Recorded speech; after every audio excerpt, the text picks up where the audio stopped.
इस सेशन में दोस्तों मैं आपको फिजिक्स के न्यूमेरिकल कराने वाला हूं, जहां पे मेरा प्लानिंग है कि इलेक्ट्रोडायनेमिक, साथ में दोस्तों उसके बाद इलेक्ट्रोडायनेमिक के बाद क्वांटम मैकेनिक्स, उसके बाद दोस्तों मैं आपको लेजर और फाइबर ऑप्टिक्स, ऐसे चार पूरे के पूरे मॉड्यूल के मैं न्यूमेरिकल्स कराऊंगा। अगर आपका सपोर्ट बहुत अच्छा रहा तो रात तक मेरा एक और वीडियो आ जाएगा जो रिमेनिंग मॉड्यूल है उसके ऊपर भी, जो न्यूमेरिकल्स है उसके ऊपर भी आ जाएगा।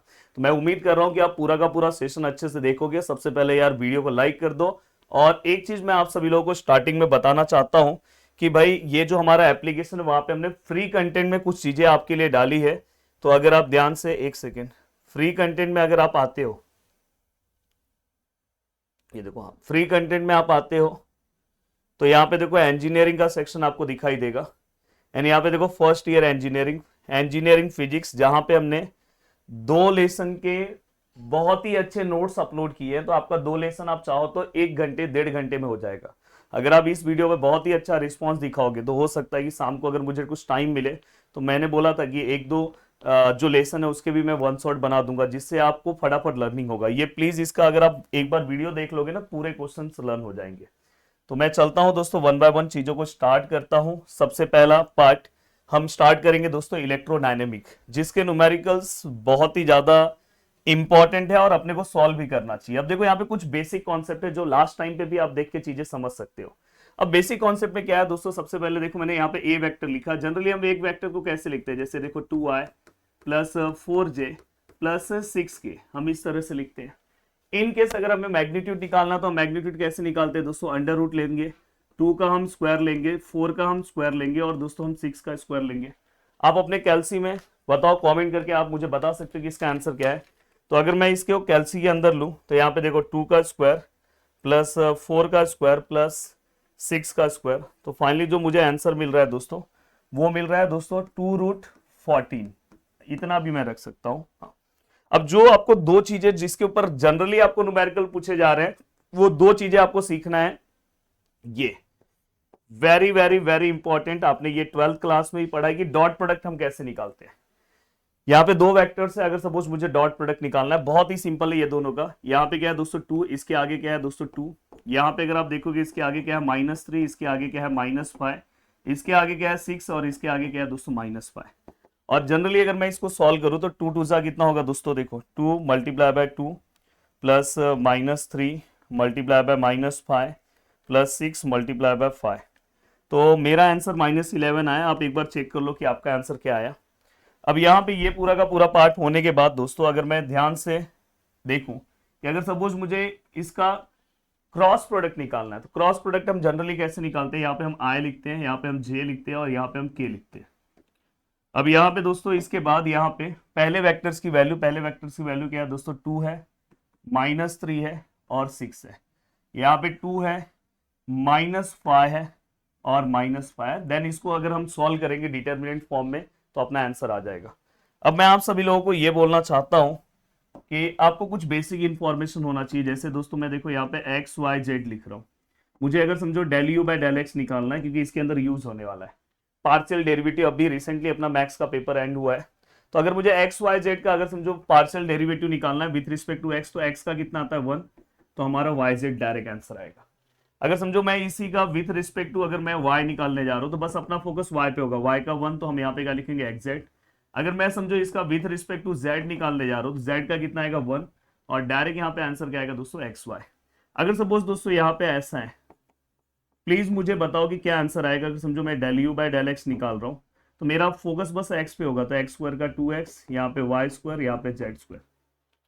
तो ये आपने, मैंने बहुत ही सिंपल सा यहाँ पे आपको एक फंडा बता दिया। अब चलते हैं कुछ बहुत ही इंपॉर्टेंट चीजें जिसके ऊपर 100% गारंटी है कि दोस्तों क्वेश्चन आने के चांसेस है, इसलिए बहुत अच्छे से आपको देखना चाहिए। ऑपरेटर मतलब क्या होता है, देखो ऑपरेटर मतलब होता है जिसको हम डेल से डिनोट करते हैं, del by del x i plus del by del y j और del by del z of k. ये आपको समझ में आया। सबसे ज्यादा इंपॉर्टेंट है दोस्तों, इसके ऊपर क्वेश्चन पूछा गया है ग्रेडियंट। अगर आप जाके प्रीवियस ईयर्स देखोगे जिसको हम डेल फाई से डिनोट करते हैं, ये मोस्टली ए के टर्म में दिया रहता है, तो उसको अपन डायरेक्ट फाई ले सकते हैं। अब देखो अगर मुझे डेल फाई निकालना है, इसके ऊपर क्वेश्चन पूछा है तो सेम है। देखो यहाँ पे डेल बाय डेल एक्स जो आप ऊपर का लिखे थे, del by del y same, del by del z same, यहाँ पे आई, यहाँ पे जे और यहाँ पे के, ये हमने लिखा है, इसको पीछे भी लिख सकते हो। साथ में क्या है दोस्तों, फाइव, सभी के साथ फाइव लिख दो बस, और दोस्तों प्लस प्लस हो गया। तो ये एक बहुत ही सिंपल सा फॉर्मूला है, याद रखना कि कभी भी अगर आपको कोई वैल्यूज दिया रहा, ग्रेडियंट निकालना, तो उसको सबसे पहले आप फाइव ले लो, उसका पार्शियल डेरिवेटिव्स निकालो with respect to x, with respect to y, with respect to z, आपका काम हो जाएगा। अब नेक्स्ट बारी है कि सर डाइवर्जेंस क्या होता है। देखो अगर ये वेक्टर है अपने पास, मैं इसको ले रहा हूं F1i, इसको मैं लिख रहा हूं F2j, और इसको मैं लिख रहा हूं F3k, और डेल मतलब आपको पता है दोस्तों, del by del x i, del by del y, देखो ना operator, del by del y j, और डेल बाय डेल जेड के। अब देखो दोस्तों, हमें कभी भी डाइवर्जेंस वर्ड अगर आपके क्वेश्चन में आया तो डाइवर्जेंस मतलब डॉट प्रोडक्ट, और मैंने आपको सिखाया है, मतलब ये दोनों का अपने को डॉट निकालना है। अब डॉट कैसे निकालेंगे, तो देखो आई के पहले जो पार्ट है इससे मल्टीप्लाई करो, तो पहले मैं डेल वाला पार्ट ले रहा हूं, del by del x of क्या लिखूंगा F1, फिर क्या लिखूंगा दोस्तों, del of del f of F2, del of del z of F3। मतलब बहुत ही सिंपल तरीके से हम ये पूरा सम सॉल्व कर सकते हैं। अब देखो मैं इसके तरह का एक क्वेश्चन मैं लेता हूं। देखो ये दिसंबर 2023 का क्वेश्चन है। क्या लिखा है दोस्तों, अगर आप ध्यान से देखने की कोशिश करोगे तो क्वेश्चन में क्या लिखा है, find divergence of a vector. हमें क्या करना है दोस्तों, डाइवर्जेंस निकालना है। मैंने अभी थोड़ी देर पहले आपको बोला कि भाई डाइवर्जेंस का मतलब क्या होता है, डॉट प्रोडक्ट निकालना है। अब देखो यहाँ पे हमें पूरा का पूरा इन्होंने वेक्टर दिया है, देखो आपको कितना सिंपल तरीके से मैं बता रहा हूं। यहाँ पे देखो, ये आप चाहो तो आंसर भी मुझे बता सकते हो, 4xi 2yj, और यहाँ पे दोस्तों 3zk, यहाँ पे आपने लिखा। अब दोस्तों यहाँ पे ये अपना f वेक्टर है, और आपको पता है डेल मतलब क्या होता है दोस्तों, आपको पता है। तो मैं अब डायरेक्ट, मुझे क्या निकालना है दोस्तों, डाइवर्जेंस निकालना है। क्या निकालना है, डाइवर्जेंस ऑफ वेक्टर, ये हमें फाइंड आउट करना है, जिसका फॉर्मूला हमें याद है दोस्तों, डेल डॉट एफ। अब डेल डॉट एफ मतलब, डेल मतलब क्या होता है दोस्तों, डेल बाय डेल एक्स, इसके आई के आगे जो टर्म है वो लिख दो। यहाँ पे क्या लिखोगे, del by del y, j के आगे जो टर्म है वो लिख दो। सर अगर इनकेस जे नहीं रहा तो जीरो ले लो। और यहाँ पे क्या आएगा दोस्तों, डेल बाय डेल जेड, के आगे कौन सा टर्म है दोस्तों, 3z। देखो ये फॉर्मूला भी आपको याद करने की जरूरत नहीं है, देखो ये फॉर्मूला यही है, del by del x, del by del y, del by del z. अब यहाँ पे F1 F2 F3, तो ये हमेशा याद रखना कि कभी भी अगर आपको डाइवर्जेंस पूछा गया तो आप डेल बाय डेल एक्स लिखो, डेल बाय डेल वाई लिखो, डेल बाय डेल जेड लिखो, और आई के आगे जो है डेल एक्स के साथ, जे के आगे जो है डेल वाई के साथ, और के आगे जो है डेल जेड के साथ। अब मैं इसको अगर पार्शियली डिफरेंशिएट करूं विथ रिस्पेक्ट टू एक्स, बताओ मुझे यहाँ पे फोकस, कैमरामैन फोकस प्लीज, किसके ऊपर फोकस होगा, एक्स पे, तो इसका डायरेक्ट आंसर क्या आएगा दोस्तों, 4। इसका डायरेक्ट वाई पे, वाई का डेरिवेटिव कितना 1, तो यहाँ पे 2, जेड का डेरिवेटिव कितना 1, तो यहाँ पे डायरेक्ट 3। और अगर मैं सभी को प्लस करता हूँ, 4 + 2 6, 6 + 3 9, डायरेक्टली अपने को आंसर कितना मिला, 9। ये क्वेश्चन ऐसा ही नहीं कि मैं कोई भी क्वेश्चन सॉल्व कर रहा था, एग्जाम में पूछा गया क्वेश्चन। अब देखो दोस्तों, मैं डाइवर्जेंस से रिलेटेड और भी क्वेश्चंस आपको सॉल्व करा के दे रहा हूं। यस, देखो दोस्तों यहाँ पे what is the divergence of a vector वो पूछा है, वो तो थियरी टाइप में क्वेश्चन है। फाइंड द डाइवर्जेंस, देखो यहाँ पे हमें दिया है एफ का, हमें क्या दोस्तों वैल्यू दिया है इन्होंने, F which is equal to x z i y square z cube j और एक्स वाई जेड के, और इन्होंने एट अ पॉइंट बोला है, पॉइंट में बता रहा हूं, पॉइंट का कोई दिक्कत नहीं है। अब दोस्तों अगर आप ध्यान से देखोगे तो यहाँ पे हमें क्या करना है, देखो यहाँ पे F x Z something something मैंने यहाँ पे लिखा है, एक बार देख लो परफेक्ट है कि नहीं है।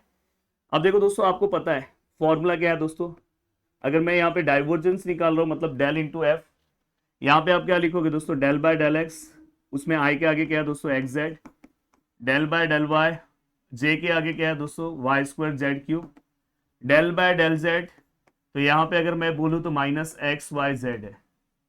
अगर मैं इसको डिफरेंशिएट करने की कोशिश करूं तो देखो विथ रिस्पेक्ट टू एक्स करूंगा तो बस एक्स पे फोकस, तो यहाँ पे डायरेक्ट आंसर जेड आएगा।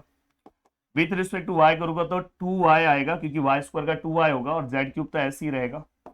और विथ रिस्पेक्ट टू जेड करूंगा तो दोस्तों देखो प्लस माइनस क्या हो जाएगा, पहले plus minus minus, with respect to z तो जेड का 1, तो यहाँ पे बस एक्स वाई आएगा। अब ये हमने ये क्या निकाला दोस्तों, डाइवर्जेंस निकाला।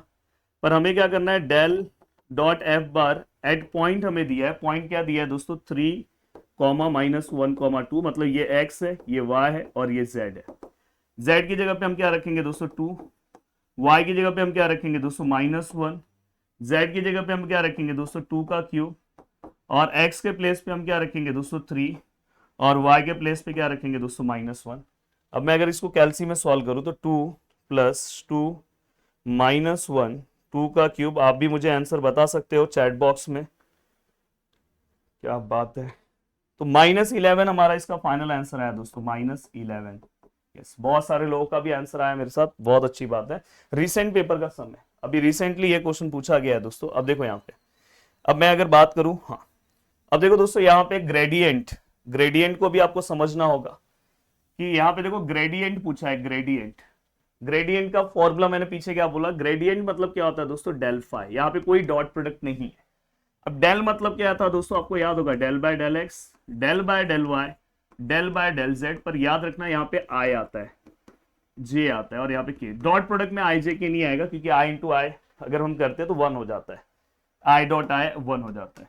अब यहाँ पे साथ में फाई है तो हम फाई लिखेंगे, यहाँ पे भी फाई लिखेंगे, यहाँ पे भी फाई लिखेंगे, प्लस प्लस। तो ये हमारा फॉर्मूला है। अब यहाँ पे देखो ग्रेडियंट हमें पॉइंट दिया है, मतलब लास्ट में पुट करना है, और ये है देखो a इक्वल टू, तो मतलब यही अपना ग्रेडियंट है। तो मैं डायरेक्ट इसको फाई लूंगा, लेट इसको हम फाई लेंगे। फाई का आंसर क्या है दोस्तों, 1/2 x cube y minus x y square, x cube y minus x y square. अब प्लीज यहाँ पे ध्यान देने की कोशिश करो। अब देखो दोस्तों मुझे क्या निकालना है, डेल फाई। अब मुझे डेल फाई निकालना है, आई मैं ऐसे ही रखूंगा। अब देखो ये जो पूरा का पूरा फाई है उसको विथ रिस्पेक्ट टू एक्स में पार्शियली डिफरेंशिएट करूंगा, तो मैं यहाँ पे पूरा का पूरा फाई लिखूंगा। तो ये देखो 1/2 है ना, मैं कांस्टेंट है इसलिए इसको आगे लिख दे रहा हूँ, बस अंदर part x cube y x y square. फिर यहाँ पे देखो जे वाला पार्ट ऐसे ही रख रहा हूँ, डेल बाय डेल वाई, फिर इस पूरे फाई को, फाई का वैल्यूज क्या है दोस्तों, एक्स क्यूब और एक्स वाई स्क्वायर। ये ग्रेडियंट है, याद रखना। अगर समझो यही, अगर समझो डाइवर्जेंस होता तो हम बस एक एक वैल्यूज लेते थे, तो ग्रेडियंट है तो इसलिए सभी वैल्यूज ले रहे हैं। तो यहाँ पे क्या आएगा दोस्तों 1/2, जो कांस्टेंट है हमने बाहर ले लिया। सेम ऐसे ही दोस्तों यहाँ पे क्या आएगा के, और यहाँ पे क्या है दोस्तों 1/2, और यहाँ पे अगर मैं बात करूँ तो del by del y, sorry del z, और यहाँ पे क्या है दोस्तों एक्स क्यूब, और यहाँ पे एक्स वाई स्क्वायर। बस आपको क्या करना है, इसको पार्शियली डिफरेंशिएशन करना है 1/2। और अगर हम ध्यान से देखें तो अगर मैं पार्शियल डिफरेंशिएशन करूं तो देखो यहाँ पे विथ रिस्पेक्ट टू एक्स है, तो एक्स क्यूब का क्या आएगा दोस्तों 3x स्क्वायर, वाई ऐसे ही रहेगा। एक्स का क्या आएगा दोस्तों 1, वाई स्क्वायर ऐसे ही रहेगा, और साथ में आई है तो आई में पीछे लिख दे रहा हूँ। यहाँ पे देखो 1/2, यहाँ पे अगर मैं लिखने की कोशिश करूँ तो विथ रिस्पेक्ट टू वाई है तो एक्स तो ऐसे ही रहेगा, एक्स क्यूब, वाई का 1 है, यहाँ एक्स ऐसे ही है। वाई स्क्वायर का क्या आएगा जल्दी से बताओ, यस वाई स्क्वायर का क्या आएगा दोस्तों 2y, तो मैं 2 यहाँ लिखता हूँ, वाई ऐसे लिखता हूँ, और इसके पीछे जे लिख दे रहा हूँ। और दोस्तों अगर मैं के की बात करूं तो देखो यहाँ पे अगर मैं के की बात करूं, के यहाँ पे 1/2 लिख रहा हूं। अब देखो दोस्तों विथ रिस्पेक्ट टू जेड, इसमें कोई जेड का टर्म नहीं, इसमें भी नहीं है, तो 0 आएगा, और बीच से इक्वल टू के। अब मुझे क्या करना है दोस्तों, ग्रेडियंट फाइंड आउट करना है, और कौन से पॉइंट पे फाइंड आउट करना है, 1, -1, -2। तो देखो 1/2 सभी में से मैं बाहर ले रहा हूं, सभी में से 1/2 1/2 1/2, या तो नहीं लेना तो भी चलेगा, कोई दिक्कत नहीं है। 3 है, यहाँ पे x का वैल्यू क्या है दोस्तों 1 है, y का वैल्यू क्या है दोस्तों -1, y का वैल्यू क्या है दोस्तों -1 का स्क्वायर, ऐसे भी आप कर सकते हो। 1/2, x का वैल्यू क्या है दोस्तों 1, x का वैल्यू क्या है दोस्तों 1, और y का क्या है -1, और यहाँ पे क्या आएगा दोस्तों j। तो यहाँ पे हमने x और y का वैल्यूज रख दिया। अब मैं इसको नेक्स्ट पेज पे लेके जाता हूँ, और नेक्स्ट पेज पे अच्छे से सॉल्व, और ये भी नोट्स ना आपको हमारे एप्लीकेशन पे फ्री कंटेंट में आपको मिल जाएगा, फ्री कंटेंट में।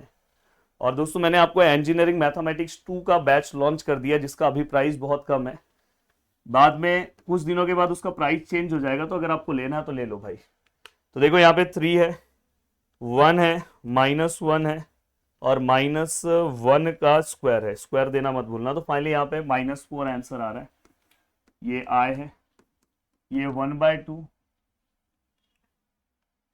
शायद मैंने पीछे आई लिखा नहीं। अब देखो दोस्तों यहाँ पे अगर आप देखोगे तो ये 1 है, -2 है, ब्रैकेट में -1 है। तो दोस्तों अगर मैं यहाँ पे देखूँ तो यहाँ पे क्या है दोस्तों 3, और ये j, और अगर मैं यहाँ पे लिखूँ तो ये क्या है -4/2 i, और ये 3/2j, और अगर मैं इसको सॉल्व करूं तो -2i और +3/2j। तो देखो ये सिंपल तरीके से यहाँ पे पूरा का पूरा पार्ट डन हो गया और आपको यहाँ पे दिखाई दे रहा है। अब चलते हैं दोस्तों आगे की ओर और आगे का पार्ट सॉल्व करने की कोशिश करते हैं। देखो ये वाला भी पार्ट ना डाइवर्जेंस का ही है, ये वाला अगर आप पार्ट देखोगे तो ये भी डाइवर्जेंस का ही पार्ट है। तो यहाँ पे डाइवर्जेंस के पार्ट को लिखना बहुत ईजी है। यहाँ पे एफ लिखो, एक्स जेड है, यहाँ पे आई है, y² z³ है, j है, -x y z है, और यहाँ पे k है। तो देखो एक्स जेड है, y³ y² z³ है, -x y z है। पॉइंट क्या है दोस्तों 1, -1, 1, ये हमें दिया है। अब देखो हमें क्या करना है, डाइवर्जेंस निकालना है। तो डाइवर्जेंस मतलब डॉट प्रोडक्ट, डॉट प्रोडक्ट मतलब हमें क्या लेना है, डेल डॉट एफ। मैंने क्या बोला है, डेल बाय डेल एक्स लो। अब देखो ये डाइवर्जेंस है, पूरा नहीं लेना है, ग्रेडियंट में पूरा लेते हैं। तो इसमें आई के साथ वाला पार्ट बस यहाँ पे मैं लिखूंगा, del by del y, j के आगे क्या है दोस्तों y² z³, के आगे क्या है दोस्तों डेल बाय डेल जेड, के आगे -x y z समथिंग। अब मैं यहाँ पे ये पूरा का पूरा पार्ट लिखने के बाद with respect to x solve करूंगा तो z आंसर आएगा, विथ रिस्पेक्ट टू वाई करूंगा तो दोस्तों एक आएगा 2y z³ आएगा। अगर मैं यहाँ पे देखूँ प्लस माइनस माइनस, और मैंने शायद ये वाला क्वेश्चन पीछे सॉल्व किया क्या, सेम ही है क्या? ओके ओके ओके, सेम ही क्वेश्चन है दोस्तों, सेम क्वेश्चन आ गया है। तो देखो यहाँ पे ये सेम क्वेश्चन है जो मैंने पीछे आपको सॉल्व करा दिया है। बस यहाँ पे ना पॉइंट अलग है। ये देखो ये वाला सेम क्वेश्चन है, देखो सेम क्वेश्चन दिखाई दे रहा है। देखो ये देखो एग्जैक्ट, ये देखो सेम और सेम, बस यहाँ पे ये देखो पॉइंट अलग है और यहाँ पे इस वाले क्वेश्चन में ना पॉइंट अलग है। तो देखो सेम ऐसा ही क्वेश्चन पूछा गया तो सॉल्व कर देते, बस लास्ट में पॉइंट चेंज होगा। अब यहाँ पे क्या आएगा दोस्तों, देखो माइनस, और यहाँ पे विथ रिस्पेक्ट टू जेड लेंगे तो यहाँ पे क्या आएगा एक्स वाई। अब देखो दोस्तों यहाँ पे सभी चीजें सॉल्व हो गई। अब अपने को क्या करना है, डेल एफ पॉइंट लेना है 1, -1, 1, ये क्वेश्चन अलग है। z का वैल्यू क्या है 1 है, y का वैल्यू क्या है -1, z का वैल्यू है 1, x का 1, y का -1। तो फाइनली अगर मैं इसको लिखने की कोशिश करूं तो ये क्या आएगा दोस्तों 1 + 2 × -1, 1 -1 और -1। तो यहाँ पे फाइनली दोस्तों हमारा जो आंसर आ रहा है वो आ रहा है दोस्तों 0। तो ये चीज का ध्यान रखो, फाइनली हमारा आंसर क्या है 0। आप इसको सॉल्व भी कर सकते हो। तो ये वाला ही पार्ट हमने यहाँ पे डन कर दिया। अब बहुत सारे लोग बोलेंगे सर आप तो मैथ्स भी पढ़ाते हो, आपको फिजिक्स पढ़ाने भी आता है। तो दोस्तों मैं आपको ये चीज बता दूं, ये चीज मैं आपको बता दूं, देखो ये देखो 2024 में क्वेश्चन आया, find del phi. Del phi मतलब क्या होता है आप मुझे बताओ कमेंट करके। डेल फाई मतलब क्या होगा दोस्तों, मैंने ऑलरेडी आपको बोला कि डेल फाई मतलब क्या होता है, ग्रेडियंट। तो यहाँ पे आप आराम से सम सॉल्व कर सकते हो। देखो यहाँ पे मैंने क्या बोला, फाई हमें दिया है 3x² y और y³ z²। अब आप में से बहुत सारे लोग बोलेंगे भाई अगर मैंने एक सब्जेक्ट में अगर टॉप किया रहता तो यूनिवर्सिटी में टॉप तो होता नहीं, तो ओवरऑल मेरे सभी सब्जेक्ट स्ट्रांग होंगे। बस रीजन ये है कि मेरे पास टाइम का प्रॉब्लम है। मेरा ऑलरेडी ऑफलाइन क्लास है और ऑफलाइन क्लास, ये वीडियो जस्ट बना रहा हूँ, उसके बाद मेरा ऑफलाइन लेक्चर सब स्टार्ट हो जाएंगे। तो मुझे सब कुछ मैनेज करना है। 12th में भी मेरे लेक्चर्स हैं, 10th में भी लेक्चर्स हैं, इतना सारा काम साथ में कर रहा हूँ। आप तो मुझे देख 10th में भी आप मुझसे पढ़े हो। अब देखो दोस्तों यहाँ पे मैंने सभी चीजें लिख दी है। अब यहाँ पे डेल फाई एट पॉइंट हमें निकालना है। तो आपको पता है डेल फाई क्या आएगा दोस्तों, del by del x of phi, यहाँ पे आई आएगा क्योंकि ये ग्रेडियंट है, del phi del z y और del phi del z of k, sorry k तो यहाँ लिख दिया। अब देखो यहाँ पे आई है, यहाँ पे क्या है दोस्तों, देखो del by del x of phi का पूरा वैल्यू रख दो। फाई का वैल्यू क्या है 3x² y, y³ z²।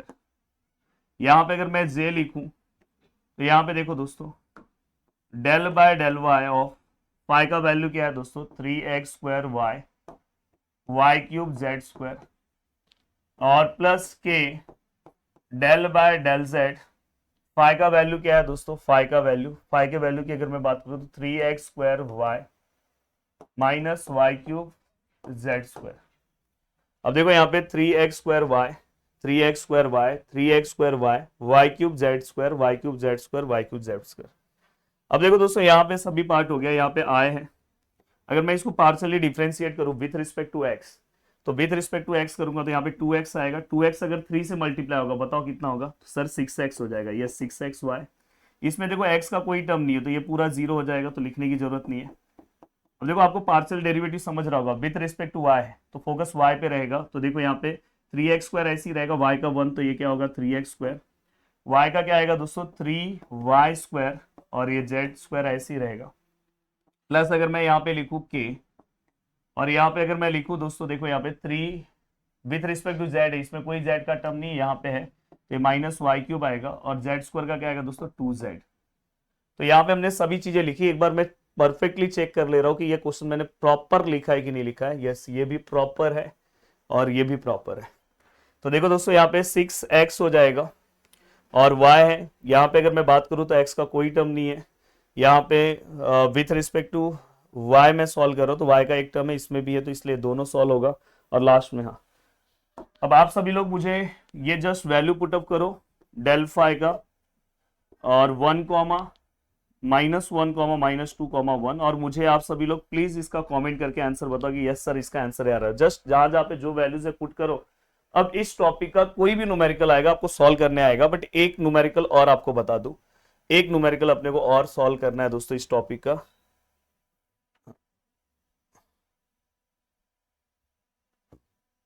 Yes, अब देखो दोस्तों अगर आपको एग्जाम में कर्ल आया, कर्ल मतलब यहां पे हमें क्या करना है, क्रॉस प्रोडक्ट लेना है। याद रखना कर्ल मतलब सी से आता है स्पेलिंग, और क्रॉस का भी स्पेलिंग सी से आता है। और अगर कहीं पे अगर दोस्तों डाइवर्जेंस लिखा होगा तो डॉट, डी फॉर डॉट और डॉट। अब यहां पे दोस्तों देखो मैंने आपको पीछे ही बोला कि ये F1I, F2J और F3K, यहां पे आपको पता है del by del x i, del by del y of j और del by del z of k. अगर मुझे ये सॉल्व करना तो मैं यहाँ पे क्या लूंगा आई जे के। ये वैसे मत सॉल्व करना क्योंकि ये डॉट, ये क्रॉस प्रोडक्ट है, ये ध्यान रखना। यहाँ पे हम पहले ये लेंगे क्योंकि पहले डेल है, तो डेल के आई के आगे कौन सा value, del by del x, del by del y, del by del z, और यहाँ पे कौन सा वैल्यू दोस्तों F1, यहाँ पे कौन सा F2 और यहाँ पे कौन सा दोस्तों F3। अब जस्ट इसका डिटरमिनेंट निकालो, सम सॉल्व कर दो। तो कभी भी अगर कर्ल आया तो समझ जाना। तो कर्ल से रिलेटेड मैं एक क्वेश्चन लेना चाहता हूँ। कर्ल से रिलेटेड मैं आपको एक क्वेश्चन दे रहा हूँ, एक सेकेंड दोस्तों। कर्ल से रिलेटेड अपन कौन सा क्वेश्चन ले सकते हैं,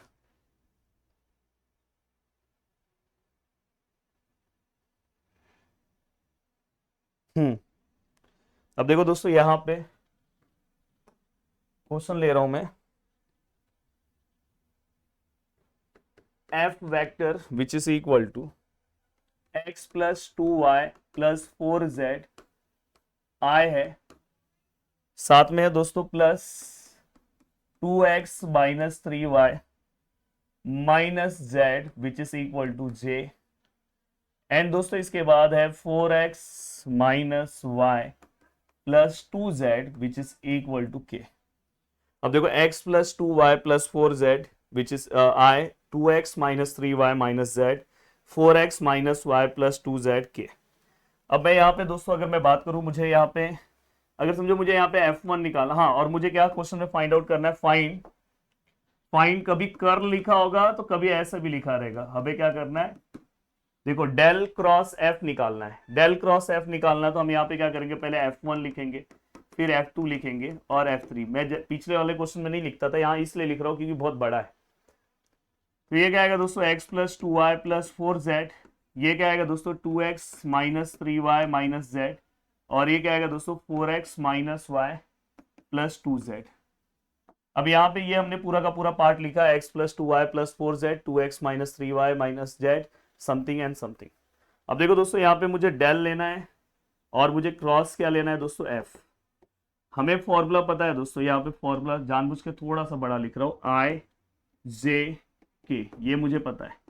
यहाँ पे क्या आएगा del by del x, del by del y और डेल बाय डेल जेड। यहाँ पे क्या आएगा दोस्तों, पहला F1 का वैल्यू क्या है दोस्तों, x plus 2y plus 4z, यहाँ पे क्या आएगा दोस्तों 2x minus 3y minus z, यहाँ पे क्या आएगा दोस्तों 4x minus y plus 2z। अब यहाँ पे अगर मैं इसे सॉल्व करने जाऊं, पहले एक बार क्वेश्चन देख लो, x plus 2y plus 4z 2x minus 3y minus z 4x minus y plus 2z। अगर मैं इसे सॉल्व करने जाऊं, देखो आए हैं, ये और ये कैंसिल हो जाएगा, इसका क्रॉस मल्टीप्लाई। अब देखो मैं यहाँ पे इसका अगर मैं देखूं, अगर कोई लास्ट टाइम में देख रहा है, जिसको नहीं पता करके भी दिखा रहा हूँ, ये और ये कैंसिल हो जाएगा और डिटरमिनेंट में ये सॉल्व होगा। अब देखो ये वाला पार्ट जो है, ये इसका विथ रिस्पेक्ट टू y लेना है, इसमें ये जीरो y का क्या आएगा दोस्तों -1। फिर हम बीच में क्या लेंगे माइनस, ये वाले पार्ट का विथ रिस्पेक्ट टू z लेना है, तो विथ रिस्पेक्ट टू अगर मैं z लूंगा तो देखो यहाँ पे -1 आएगा, तो यहाँ पे हम -1 लिखेंगे z वाला। तो ये वाला पार्ट हो गया हमारा सॉल्व। अब ये पार्ट होने के बाद अब हम -1 लिखेंगे और यहाँ पे हम क्या लिखेंगे दोस्तों j, सॉरी -1 नहीं -j, दूसरा वाला पार्ट हम माइनस में लेते हैं।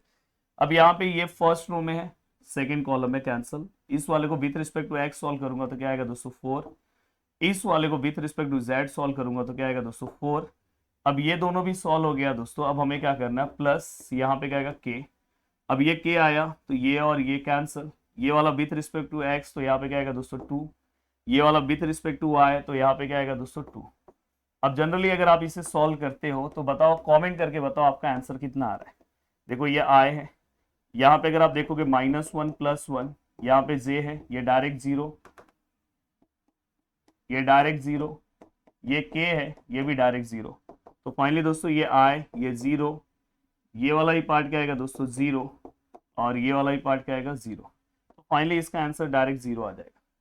मैं उम्मीद कर रहा हूं कि आपको पूरा का पूरा पार्ट समझ में आया। अब दोस्तों देखो इलेक्ट्रोडायनेमिक का A to Z पार्ट मैंने कवर करा दिया, आपने आधा घंटा मुझे ध्यान से सुना, पर आधे घंटे में पूरा पार्ट कवर हो गया। अब चलते हैं दोस्तों फाइबर ऑप्टिक्स की ओर। तो दोस्तों अपना नेक्स्ट टॉपिक है फाइबर ऑप्टिक्स। अब देखो फाइबर ऑप्टिक्स में भी मैं जो चीजें आपको बता रहा हूँ, ज्यादा कुछ नहीं करना है, कुछ स्पेशल फॉर्मुलेस बता रहा हूँ, बस वो दिमाग में आपको रखना है। सबसे पहले देखो इसके ऊपर आपको क्वेश्चन भी आ सकता है। देखो यहाँ पे अगर आप देखोगे न्यूमेरिकल अपर्चर, तो जिसका बहुत ही सिंपल सा फॉर्मूला है, n1 का स्क्वायर लो माइनस n2 का स्क्वायर लो और रूट के अंदर। तो ये याद रखना, कहीं पे भी √n1² माइनस n2² लिखा रहेगा, भाई समझ जाना न्यूमेरिकल अपर्चर है। अब यहाँ पे एक और आपको हिंट मैं दे दे रहा हूँ, n1 मतलब क्या होता है दोस्तों, रिफ्रैक्टिव इंडेक्स ऑफ, यहाँ पे याद रखना कोर का है, और ये रिफ्रैक्टिव इंडेक्स किसका है दोस्तों, क्लैड का है। तो ये दो वर्ड्स अगर आप याद रखोगे तो आपको डेटा आइडेंटिफाई करने में बहुत ईजी रहेगा। और दोस्तों एक और चीज मैं आपको बोल दे रहा हूं कि कभी भी अगर समझो आपको डायमीटर ऑफ कोर आया, तो डायमीटर ऑफ कोर को हम d से डिनोट करेंगे, और अगर रेडियस आया तो रेडियस को आप r भी ले सकते हो, पर मोस्टली हम a लेते हैं, तो a से हम इसके रेडियस को हम क्या करते हैं दोस्तों, डिनोट करते हैं। तो ये भी आपको याद रखना है, तो उसके हिसाब से हम फॉर्मूला लिखेंगे। क्रिटिकल एंगल का फॉर्मूला बहुत ही सिंपल है, देखो साइन थीटा, बस क्रिटिकल है तो यहाँ पे c लिख दिया, और यहाँ पे दोस्तों n2/n1 याद रखना 21, तो आपको याद रहेगा 21 याद रहेगा। और जो चीजें मैं बता रहा हूँ आपके दिमाग में बैठते जा रहा है। अब देखो दोस्तों एक्सेप्टेंस एंगल, जिसका प्रीवियस ईयर पेपर्स में मैक्सिमम इंसिडेंट एंगल भी लिख के आएगा, तो देखो इसको अगर मुझे सॉल्व करना है तो सेम फॉर्मूला, देखो साइन थीटा है, अब यहाँ पे एक्सेप्टेंस है तो आप a लिख सकते हो, या मैक्सिमम है तो m लिख सकते हो, और यहाँ पे दोस्तों डायरेक्ट आपको याद रखना है na मतलब ये। अब na का फॉर्मूला लिखो तो भी चलेगा, तो डायरेक्ट आप na रखो, साइन को वहां पे भेजोगे, साइन इनवर्स, डायरेक्ट आपको आंसर मिल जाएगा। अब फ्रैक्शनल इंडेक्स डिफरेंस, ये देखो इसका मतलब आपको मैं बता दूं कि फ्रैक्शनल इंडेक्स डिफरेंस का मतलब क्या होता है दोस्तों, del which is equal to n1 minus n2 divide by n1। ये सिंपल सा फॉर्मूला आपके दिमाग में रहना चाहिए, n1 yes n1 minus n2 perfect है, डिवाइड बाय n1। और अगर मैं यहाँ पे बात करूं दोस्तों नॉर्मलाइज फ्रीक्वेंसी, जिसके ऊपर आपको सम पूछा जाता है, तो v which is equal to, देखो मैं कैसे याद रखता हूँ, 2π तो सभी को याद है, नीचे क्या याद रखना है दोस्तों, लैम्बडा, 2π/λ आपको याद हो गया। अब उसके बाद आपको याद रखना है रेडियस, रेडियस को हम r से डिनोट करो या a से, a हमने लिखा, और साथ में दोस्तों नॉर्मलाइज, यहाँ पे देखो, यहाँ पे अगर न्यूमेरिकल अपर्चर आया तो वो भी हमने लिखा, या तो बहुत सारे बुक्स में अगर आप देखोगे तो यही फॉर्मूला, ये वाला ही फॉर्मूला इस तरह से दिया है, v which is equal to 2π, यहाँ पे a है, और यहाँ पे √n1² माइनस n2²। तो भाई दोनों का मतलब सेम ही है, दोनों में कोई डिफरेंस नहीं है। तो बस इतनी चीजें, ये सभी नोट्स आपको हमारे प्रदीप गिरी एकेडमी के फ्री कंटेंट में मिलेगा, आप वहां से लेके फटाफट अपनी चीजों को कवर कर सकते हो। अब चलते हैं क्वेश्चन सॉल्व करते हैं। अब दोस्तों एक बार अगर आप मेरे इस चैनल से जुड़े हो तो यहाँ से चैनल को सब्सक्राइब कर दो, बहुत मेहनत कर रहा हूँ। Calculate the numerical aperture, spelling देख लो थोड़ा अलग लिखा है, of a fibre with core index यहाँ पे डायरेक्ट इन्होंने N1 लिखा है, पर अपने को कोर का पता है तो हम N1 लेंगे 1.55। ये बहुत ही सिंपल क्वेश्चन है, स्टार्टिंग में आ सकता है। और क्लेडिंग का इन्होंने क्या दिया है, N2। N2 का वैल्यू कितना है दोस्तों, 1.51। अब मैं यहाँ पे अगर सपोज मुझे न्यूमेरिकल अपर्चर निकालना है, तो मैं यहाँ पे देखो न्यूमेरिकल अपर्चर का फॉर्मूला याद है दोस्तों, under root of N1 square minus N2 square. और अगर मैं इसको लिखने की कोशिश करूं तो दोस्तों देखो यहाँ पे क्या आएगा, N1 का स्क्वायर क्या है दोस्तों, तो यहाँ पे देखो 1.55 का स्क्वायर, और यहाँ पे क्या है दोस्तों 1.51 का स्क्वायर। तो बताओ, आप कमेंट करके बताओ आंसर कितना आ रहा है। तो फाइनली अगर मैं इसको सॉल्व करूं तो देखो 1.55 का स्क्वायर माइनस 1.51 का square which is equal to, मेरा जो आंसर आया दोस्तों वो आया 0.349। हो गया, बस जस्ट वैल्यू पुटअप किया, सम सॉल्व किया। तो ये स्टार्टिंग के क्वेश्चन में आपको पूछा जा सकता है। देखो अभी ये क्वेश्चन आपके यूनिवर्सिटी का क्वेश्चन है, दिसंबर 2023 का। देखो क्या लिखा, ऑप्टिकल फाइबर रिफ्रैक्टिव इंडेक्स। अब देखो ऑप्टिकल फाइबर का रिफ्रैक्टिव इंडेक्स ये दिया है और ये दिया है, कोर एंड क्लैड। अगर आपको कभी कंफ्यूजन हुआ तो आप देखो ग्रेटर वाले को N1 ले लो, पर वैसे वहां पे लिखा है कोर क्या है दोस्तों अपना N1 1.48, और N2 कितना है दोस्तों 1.41। एंड दोस्तों हमें क्रिटिकल एंगल निकालना है, न्यूमेरिकल अपर्चर निकालना है। तो सबसे पहले मैं क्रिटिकल एंगल, उन्होंने बोला है 3 मार्क्स के लिए आपको पूछा जा सकता है। जैसे इस बार मैथ्स में 3 मार्क्स करके उन्होंने टोटल 5 क्वेश्चन पूछ लिए यार, बहुत ज्यादा क्वेश्चन पूछा उन्होंने। अब क्रिटिकल एंगल का फॉर्मूला याद करो, देखो ये मत कि मैं बाद में याद करूंगा, थीटा याद है, यहाँ पे C लिखो, और मैंने क्या बोला कि 21 N2 अपॉन N1। अब देखो मैं नेक्स्ट केस में N2 का वैल्यू कितना है दोस्तों 1.41, N1 का वैल्यू कितना है 1.48, और यहाँ पे क्या है दोस्तों साइन थीटा C। अब मैं अगर इसे सॉल्व करूं तो, और ये 1 बाय 1 स्टेप वाइज सॉल्व करना, डायरेक्ट आंसर मत लिखा करो। पहले देखो 41 1.48, अगर मैं इसे सॉल्व करता हूं तो मेरा आंसर है 0.9527, और यहाँ पे है साइन थीटा C। अगर मैं इसे लिखने की कोशिश करूं तो देखो मैं यहाँ पे साइन, यहाँ पे देखो मैं थीटा C रख रहा हूँ, साइन वहां पे भेज रहा हूँ तो साइन इनवर्स हो जाएगा, और यहाँ पे क्या है दोस्तों 0.9527, then theta C which is equal to, याद रखना आपका कैल्सी डिग्री में होना चाहिए। तो याद से अपना मॉड शिफ्ट मॉड और वहां पे 3 पे क्लिक करके डिग्री में कर देना, रेडियन में मत रखना, नहीं तो क्योंकि अभी तक आपने कैलकुलेशन मैक्स में रेडियन में रखा होगा तो रॉन्ग ना हो जाए। तो देखो मैं यहाँ पे क्या कर रहा हूँ, साइन इनवर्स लिख रहा हूँ और जो मेरा आंसर था वो लिख रहा हूँ। तो फाइनली मेरा जो डिग्री आया दोस्तों 72.30 डिग्री, स्ट्रेट फॉरवर्ड अपना आंसर आ गया। अब ये वाला पार्ट होने के बाद सर अब नेक्स्ट हमें क्या निकालना, न्यूमेरिकल अपर्चर। देखो न्यूमेरिकल अपर्चर का सीधा सिंपल फॉर्मूला है, क्या है दोस्तों N1 square minus N2 square. अब मैं अगर N1 स्क्वायर की बात करूं तो N1 स्क्वायर का वैल्यू कितना, N1 का वैल्यू कितना है 1.48 का स्क्वायर 1.41 का स्क्वायर। अब यहाँ पे 1.48 का स्क्वायर माइनस 1.41 का स्क्वायर। तो फाइनली दोस्तों जो मेरा आंसर आया वो आया 0.449। अब देखो दोस्तों यहाँ पे ये होने के बाद नेक्स्ट हमें मैक्सिमम इंसिडेंट एंगल, मतलब वही एक्सेप्टेंस एंगल्स आपको निकालना है। तो देखो मैं यहाँ पे लिख रहा हूँ मैक्सिमम इंसिडेंस एंगल आपको फाइंड आउट करना है। कैसे फाइंड आउट करोगे दोस्तों, तो यहाँ पे same formula, sine theta m लिखना है तो m लिख दो, और यहाँ पे क्या आएगा दोस्तों, यहाँ पे न्यूमेरिकल अपर्चर आएगा।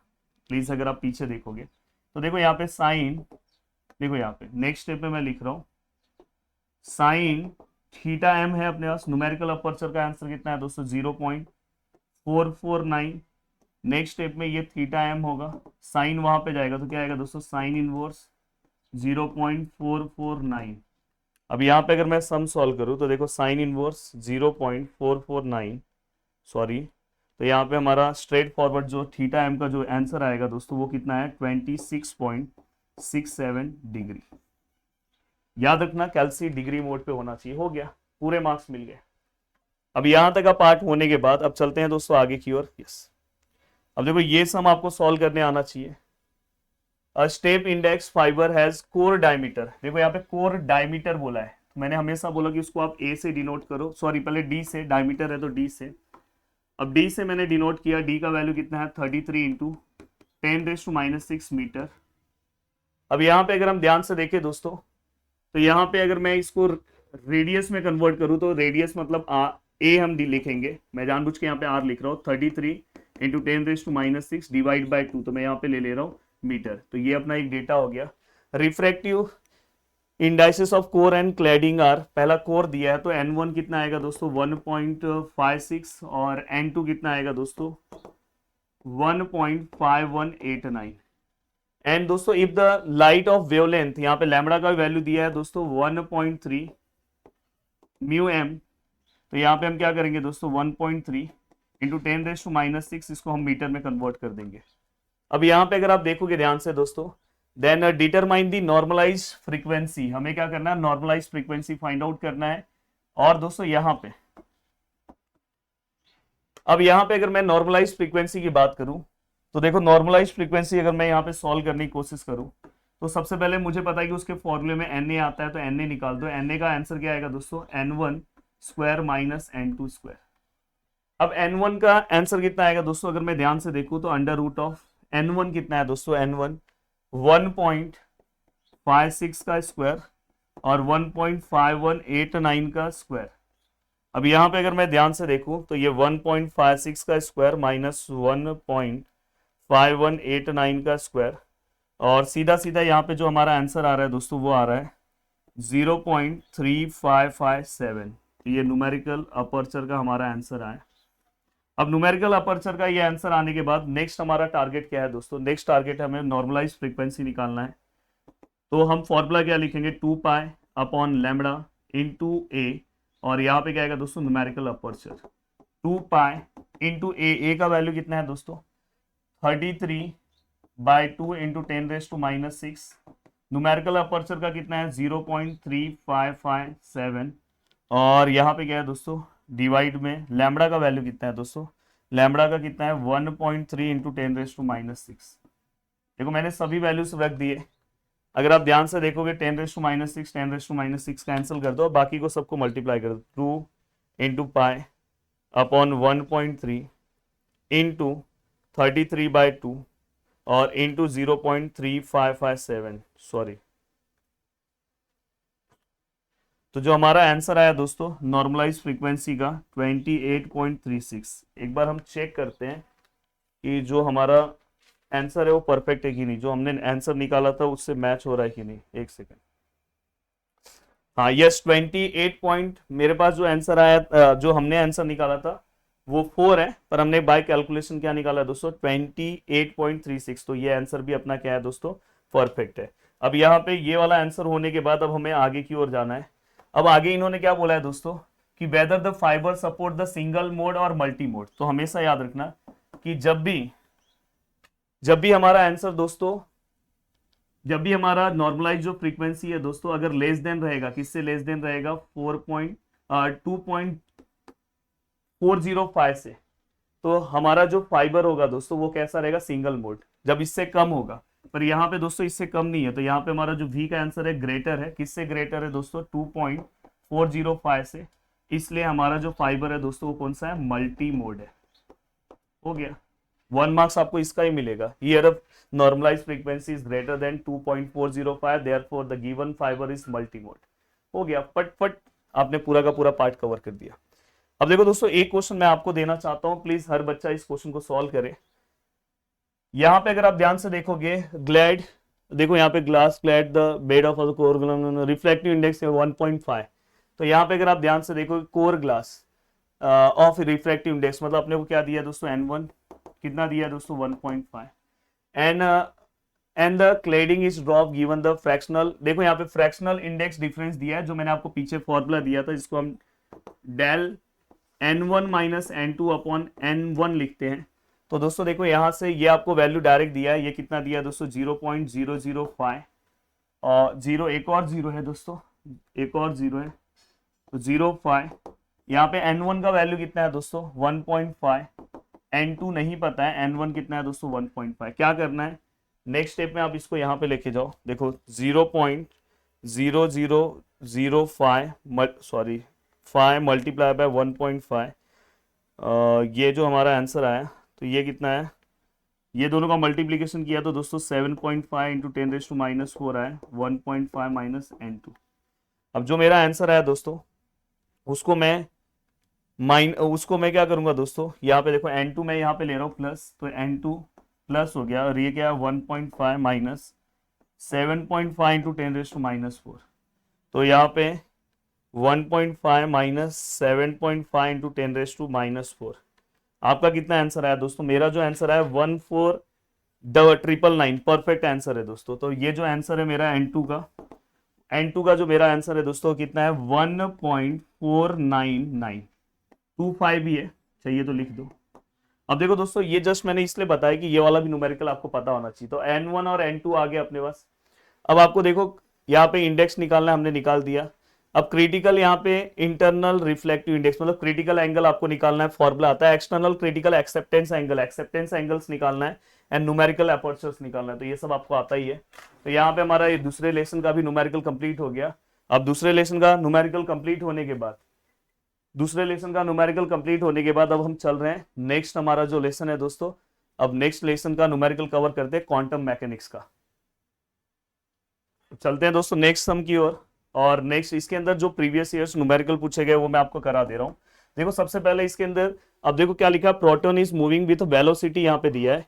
तो हमें सबसे पहले ना वेलोसिटी को प्रॉपर फाइंड आउट करना लिखे। क्या लिखा है दोस्तों 2% of velocity of light, 2% of velocity of light.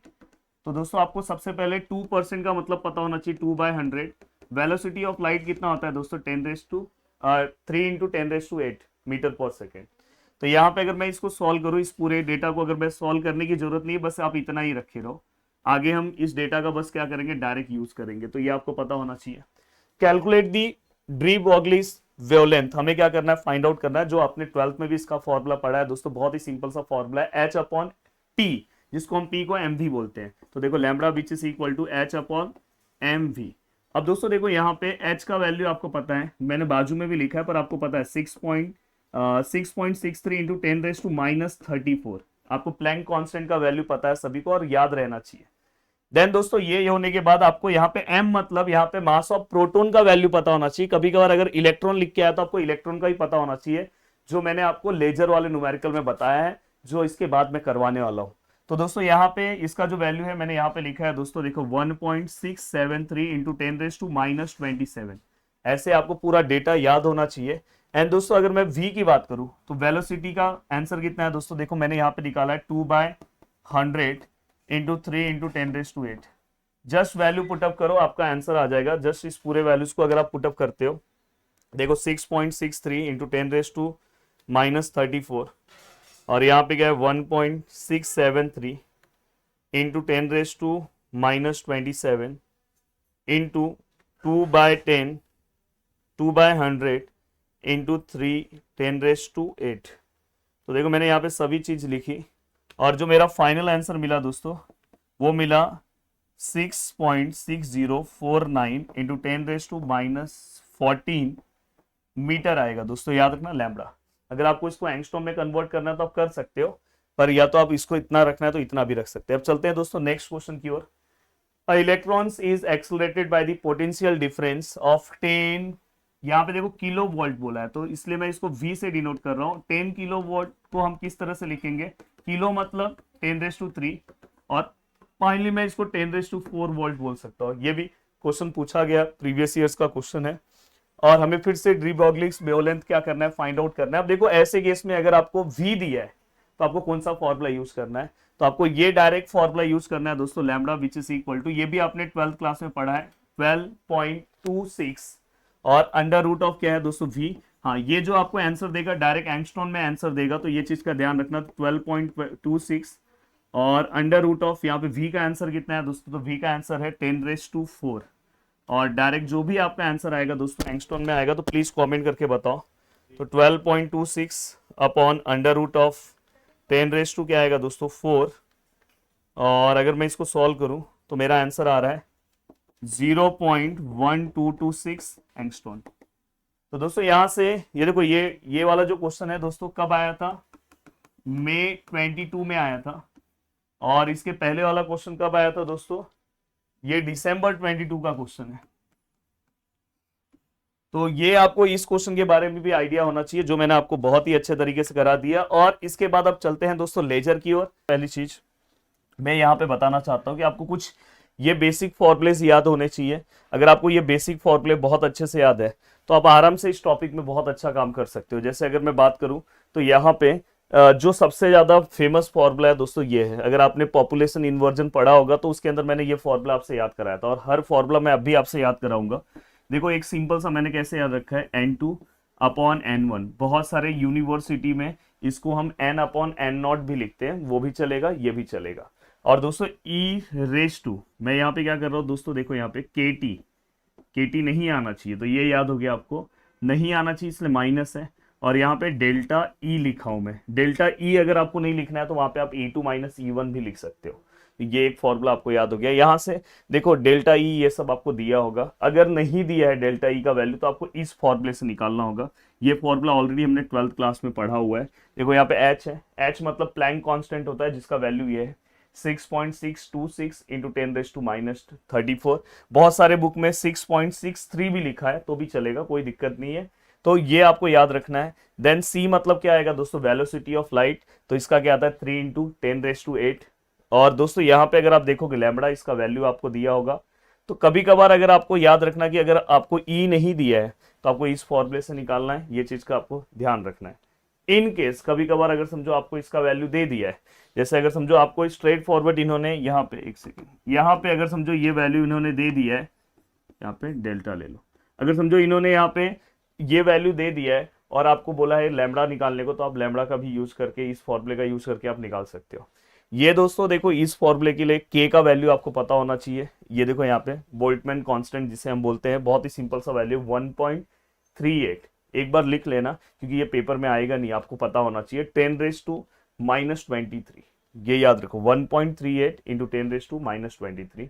और ये आपने छोटी क्लास में पढ़ा होगा इलेक्ट्रॉन वोल्ट का वैल्यू, कभी कभार सम में हो सकता है कि आपको इस तरह के क्वेश्चन पूछे। तो ये बहुत ही सिंपल है, 1.6 इंटू 10⁻⁻19 जूल। तो ये ओवरऑल सब चीजें हैं। अब मैं यहाँ पे मैं आपको एक स्क्रीनशॉट लेने के लिए टाइम दे रहा हूँ। वैसे अगर पॉसिबल होगा तो मैं ये पूरा का पूरा जो नोट्स टाइप में है मैं एप्लीकेशन प्रदीपगिरी एकेडमी पे अपलोड करा दूंगा। जैसे लेजर वाला अगर आप देखोगे उसका पूरा का पूरा पीडीएफ मैंने वहाँ पे फ्री कंटेंट में दे दिया है, तो ये भी मैं आपको फ्री कंटेंट में दे दूंगा। बस आपको क्या करना होगा, अगर सच में इसका पीडीएफ चाहिए तो आपको बस वीडियो को 500 लाइक जैसे ही हो जाएगा वैसे ही मैं आपको प्रोवाइड कर दूंगा। इसलिए वीडियो को फटाफट शेयर करो।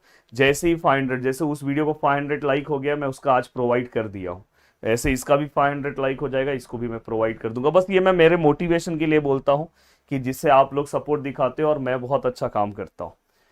अब देखो दोस्तों यहाँ पे मैं बोल रहा हूँ बहुत सारे जगह पे आपको ऐसी चीजें पेड कंटेंट पे मिलेगी जो मैं आपको यूट्यूब पे दे रहा हूँ। और फिर समझ सकते हो कि मेरे पेड कंटेंट में आपको, अगर आपका मैकेनिक्स बहुत डिफिकल्ट जा रहा है तो मैंने खुद कोर्स मैंने और प्रदीप सर ने बनाया, एप्लीकेशन के ऊपर अपलोड है, उसे आप जाके ले सकते हो, पढ़ना स्टार्ट कर सकते हो। अगर आपको मैथ्स डिफिकल्ट लग रहा है बनाया है, फिजिक्स केमिस्ट्री ये सब में तो मैं आपको खुद यहाँ पे हेल्प कर रहा हूँ। अब ground state and excited state of the laser are separated by something, यहाँ पे दिया है, यहाँ पे कुछ वैल्यू दिया है दोस्तों। अब देखो ग्राउंड स्टेट, मैंने उस दिन आपको न्यूमेरिकल लेसन पढ़ाते टाइम बताया था, इसको हम ग्राउंड स्टेट बोलते हैं, इसको हम एक्साइटेड स्टेट बोलते हैं। और दोस्तों यहाँ पे देखो क्या लिखा है, separated by of the laser separated by something. ये तो मतलब दोस्तों ये हमें किसका वैल्यू दिया है दोस्तों, डेल्टा ई का। अब देखो ये सेपरेटेड बाय मतलब माइनस, अब डेल्टा ई का है तो आप इसको ऐसे भी ले सकते हो, E2 माइनस E1 ऐसे भी आप लिख सकते हो, या तो आप डेल्टा ई लिखोगे तो भी चलेगा, कोई दिक्कत नहीं है। अब यहाँ पे जो वैल्यू दिया है दोस्तों, क्या दिया है 1.8 EV। अब दोस्तों मैंने इसलिए आपको E का वैल्यू याद कराया है, देखो ये 1.8 तो ऐसे ही रहेगा। EV का वैल्यू क्या है दोस्तों 1.6 इंटू 10⁻⁻19। तो अगर आप ध्यान से अच्छे से अगर पीछे देखने की कोशिश करोगे, देखो 1.6 इंटू 10 सॉरी मैंने यहाँ पे -19 आएगा, तो ये चीज का ध्यान रखना, मैंने गलती से वहां पे 9 लिखा था। अब यहाँ तक का पार्ट होने के बाद तो यहाँ पे क्या आएगा दोस्तों 1.6 इंटू 10⁻⁻19। अब यहाँ पे ये पूरा का पूरा पार्ट जैसे ही हमने सॉल्व किया, अब देखो अगर आप इसे सॉल्व करते हो तो इसका आंसर क्या आएगा। तो देखो अगर मैं इसे सॉल्व करूंगा तो 1.8 इंटू 1.6 इंटू 10⁻⁻19, तो दोस्तों जो इसका आंसर आ रहा है दोस्तों वो आ रहा है 2.88 इंटू -19। अब दोस्तों ये पूरा का पूरा पार्ट होने के बाद अब मेरा नेक्स्ट क्या है, कैलकुलेट द रेशियो निकालना है number of atom in the excited और to the ground. In the excited मतलब मैंने बोला था एक्साइटेड मतलब N2 होता है, ग्राउंड मतलब N1 होता है, तो हमें इसका आंसर चाहिए। एंड एज वेल एज हमें क्या करना है दोस्तों, वेवलेंथ भी फाइंड आउट करना है। हमें क्या निकालना है, वेवलेंथ। अगर आप बहुत सारे बुक्स में सॉल्यूशंस इसका देखोगे तो ये वो भूल गए निकालना, पर ये भी निकालना है। और दोस्तों हमें ये टेम्परेचर दिया है, टेम्परेचर मतलब अपने को टी का वैल्यू दिया है 27 डिग्री सेल्सियस है, आपको केल्विन में कन्वर्ट करना है तो 273 से प्लस कर दो, तो अगर आप प्लस करोगे तो आई थिंक ये 300 केल्विन हो जाएगा। तो ये बहुत ही सिंपल तरीके से मैंने यहाँ पे सभी चीज़ें आपको बता दी। अब देखो दोस्तों स्ट्रेट फॉरवर्ड फॉर्मूले का यूज़ कर रहा हूँ। सबसे पहले देखो मुझे ये फॉर्मूला अप्लाई करना है, तो यहाँ पे देखो N2/N1 which is equal to, यहाँ पे हम क्या करेंगे दोस्तों, E⁻⁻ delta E upon KT। अगर आप पीछे जाओगे देखो आपको ये formula N2/N1 E⁻⁻ delta E upon KT। अब देखो दोस्तों यहाँ पे हमें क्या सॉल्व करना है दोस्तों, N2/N1 which is equal to E⁻⁻, yes delta E का वैल्यू डायरेक्ट आपके पास है 2.88 इंटू 10⁻⁻19। अब दोस्तों यहाँ पे बात है कि सर K का वैल्यू क्या है, सर उसके पहले K का वैल्यू मैंने आपको बताया था पीछे 1.38, देखो ये 1.38 इंटू 10⁻23। तो जो हमारा K का वैल्यू है दोस्तों वो क्या है 1.38 इंटू 10⁻23 इंटू T का वैल्यू क्या है दोस्तों 300, और इसके अकॉर्डिंग हम यहाँ पे क्या कर सकते हैं दोस्तों, वैल्यूज फाइंड आउट कर सकते हैं। तो यहाँ पे N2/N1 which is equal to, अब देखो मैं इसका अगर आंसर निकालूं, बस आप ये ध्यान रखना कि यहाँ पे वैसे तो ब्रैकेट नहीं लोगे तो भी चलेगा, इस तरह से इसको डायरेक्ट आप कैलसी में सॉल्व कर सकते हो, बट मैं पहले ये पूरा कैलकुलेशन सॉल्व कर रहा हूँ। देखो 2.88 इंटू 10⁻⁻19 और 1.38 into 10⁻⁻23 into 300, please bracket multiplication ये सब थोड़ा सा ध्यान देना। तो E⁻⁻ यहाँ पे क्या है -69.565। अब मेरा एक सजेशन है कि सर क्या इसको मैं डायरेक्ट कर सकता हूँ, आप डायरेक्ट कर सकते हो दोस्तों, बट इन केस कभी कभार अगर आपका लास्ट वाला आंसर रॉन्ग आया तो आपको स्टेप के मार्क्स मिल सकते हैं, अगर आप यहाँ तक समझो राइट हो इसके बाद रॉन्ग हुए, इसलिए मैं बोलता हूँ हमेशा स्टेप्स लिखा करो। इसलिए कैलकुलेशन के आपको कुछ ना कुछ, अगर ये पूरा न्यूमेरिकल भी आप रॉन्ग कर दिए, कहीं फेल होने वाले हो या जस्ट पॉइंट पे हो, तो आपको मार्क्स मिल जाता है। तो अब यहाँ पे अगर मैं इसको सॉल्व करने की कोशिश करूँ तो देखो E⁻⁻ हमारे कैलसी में ऑप्शन है E⁻⁻ का, या तो आप अल्फा लेके कर सकते हो, या तो E का दूसरा वैल्यू भी दिख रहा है आपको, डायरेक्ट शिफ्ट लेके E⁻⁻ ले सकते हो। अब देखो दोस्तों 69.565, अगर मैं इसका आंसर निकालूं तो आंसर आ रहा है दोस्तों N2/N1 which is equal to 6.1419 into 10⁻⁻31। Straight forward, यहाँ पे कोई यूनिट आपको लिखने की जरूरत नहीं है, ये आपका सम सॉल्व हो गया। अब चलते हैं दोस्तों नेक्स्ट क्वेश्चन की ओर और नेक्स्ट क्वेश्चन सॉल्व करते हैं। तो दोस्तों इसके अंदर ही एक और क्वेश्चन उन्होंने पूछा है हमें लैम्बडा का क्वेश्चन, तो वो भी मैं बता दूं। और दोस्तों अगर आपको समझो मैं लैम्बडा का क्वेश्चन यहाँ पे सॉल्व कर रहा हूँ, चलो मैं नेक्स्ट पेज पे करता हूँ। तो देखो दोस्तों यहाँ पे मैंने आपको बोला है कि delta E which is equal to, यहाँ पे क्या है HC/लैम्बडा। इन्होंने वेवलेंथ पूछा तो लैम्बडा यहाँ पे ले रहा हूँ, तो डेल्टा E नीचे हो जाएगा और यहाँ पे क्या आएगा दोस्तों HC। अगर मैं प्लैंक कांस्टेंट की वैल्यू की बात करूँ तो अगर आपको देखो मैंने प्लैंक कांस्टेंट भी दिया है 6.626, देखो 6.626 इंटू 10⁻⁻34। तो देखो दोस्तों यहाँ पे 6.626 इंटू 10⁻⁻34 इंटू C का वैल्यू क्या है 3 इंटू 10⁸ मीटर पर सेकेंड, और डेल्टा E का वैल्यू क्या है दोस्तों, अगर आप पीछे देखोगे तो डेल्टा E का वैल्यू हमने यहाँ पे निकाला है, ये इसका यूनिट देना है तो दे दो जूल, तो 2.88 इंटू 10⁻⁻19। तो यहाँ पे क्या है दोस्तों 2.88 इंटू 10⁻⁻19। तो अगर मैं इस पूरे को सॉल्व करूँ तो मेरा आंसर क्या आएगा दोस्तों, देखो 6.626 इंटू 10⁻34 इंटू 3 इंटू 10⁸ और यहाँ पे 2.88 इंटू 10⁻⁻19। तो फाइनली दोस्तों हमारा जो आंसर आया है वो आया है दोस्तों 6.9 समथिंग आ गया है, पर मैं इतना ही लिख रहा हूँ, इंटू 10⁻⁻7। और दोस्तों ये आंसर क्या है, मीटर में। बट मोस्टली हम जो लैम्बडा है वेवलेंथ को हम नैनोमीटर्स में लिखते हैं। अगर आपको नैनोमीटर्स में लिखना है तो इसको 10⁻9 से मल्टीप्लाई कर दो। तो देखो 6.9 इंटू 10⁻⁻7 और इंटू 10⁻9 अगर हमने मल्टीप्लाई कर दिया तो हमें यहाँ पे डायरेक्ट कितना मिल जाएगा दोस्तों, 690 नैनोमीटर। तो ये किसका आंसर आ गया दोस्तों, लैम्बडा का। स्ट्रेट फॉरवर्ड आंसर आ गया भाई, बहुत ही अच्छे तरीके से आंसर आ गया। अब चलते हैं दोस्तों नेक्स्ट क्वेश्चन की ओर। अब दोस्तों अगर हम नेक्स्ट क्वेश्चन की ओर जाए तो नेक्स्ट क्वेश्चन हमें यहाँ पे स्क्रीन पे दिखाई दे रहा है, प्लीज यहाँ पे ध्यान दो। अगर आपने ये क्वेश्चन सॉल्व कर दिया तो मोस्टली इस टॉपिक में अगर आप जाके अपना पीवाईक्यूज देखोगे तो इसी फॉर्मूले से रिलेटेड वो क्वेश्चंस पूछेंगे। अगर आप चाहे जिस भी यूनिवर्सिटी से हो तो आपका काम हो जाएगा। Find the ratio of population of two energy state of active medium producing laser transition between which. अब देखो यहाँ पे रेशियो ऑफ पॉपुलेशन पूछा है, तो मतलब हमें क्या पूछा है दोस्तों, N2/N1 ये हमें पूछा है उन्होंने। और यहाँ पे हमें क्या बोला है दोस्तों, वेवलेंथ दिया है। ये देखो यहाँ पे अगर आप ध्यान से देखोगे तो यहाँ पे हमें वेवलेंथ दिया है। वेवलेंथ का वैल्यू कितना है दोस्तों, 694.3 नैनोमीटर है। अब ध्यान रखना कि जब आप इसके फॉर्मूले में पुट करोगे तो नैनोमीटर में नहीं चलेगा, मीटर में चाहिए। अब इसके पहले वाला पार्ट अगर आपने देखो, ये कैलकुलेशन हमेशा याद रखना कि अगर समझो ये वाला पार्ट आप लिख रहे हो, यहाँ मीटर था, आपने किससे मल्टीप्लाई करके इसको नैनोमीटर में किया। देखो मीटर बड़ा यूनिट है, उससे मैं नैनोमीटर में छोटे में जा रहा हूँ, तो मैं हमेशा 10⁻9 से मल्टीप्लाई करूंगा। पर अगर मैं छोटे से बड़े की ओर जा रहा हूं, जब मैं देखो छोटे की ओर जा रहा हूं तो मैं कोशिश करूंगा कि छोटे को क्यों माइनस करूं, क्योंकि वो बड़ा हो जाए, तो इसलिए 10⁻9 से। पर जब मैं नैनोमीटर से मीटर की ओर जाऊंगा, देखो ये नैनोमीटर छोटा यूनिट है, बड़े की ओर जाऊंगा, बड़ा ऑलरेडी बड़ा है, इसलिए उसको माइनस से मल्टीप्लाई करना होगा। तो उसको हमें 10⁻9 से ही करना है, पर -9 से। वही अगर आप मीटर से नैनोमीटर जाते तो 10⁻9 से, जो मैंने पीछे सॉल्व किया।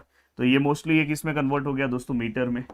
अब यहां तक का पार्ट होने के बाद अज्यूम टेम्परेचर हमें दिया है दोस्तों, तो T which is equal to 27 degree Celsius, 27 plus 273 which is equal to 300 kelvin. Clear cut समझ में आया।